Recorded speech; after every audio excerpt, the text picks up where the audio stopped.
தோசைக நீங்கள் ஊற்றிட்டு இப்படி ஒரு மூடி வச்சு மூடி சுட்டிங்கன்னா அந்த தோசைக்கு பேர் ஆவி தோசை.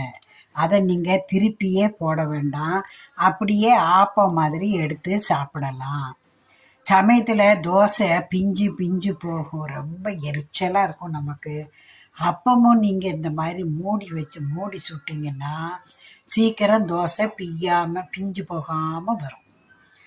அப்படியும் செய்யலாம் நீங்கள். இப்போ பாருங்கள், இது நல்லா வெந்துட்டு பாருங்கள், ஆப்பம் மாதிரியே இருக்குது பாருங்கள். ஆப்பத்தை எப்படி நம்ம மூடி வச்சு சுடுவோமோ அந்த மாதிரி தோசையை சுட்டா அதுக்கு பேர் ஆவி தோசை. இன்னும் கொஞ்சம் நேரம் கூட நம்ம மூடி வைக்கலாம், நடுவில் கொஞ்சம் வேகாமல் இருக்குது. இது ஆவி தோசை. தோசை சரியாக வராட்டா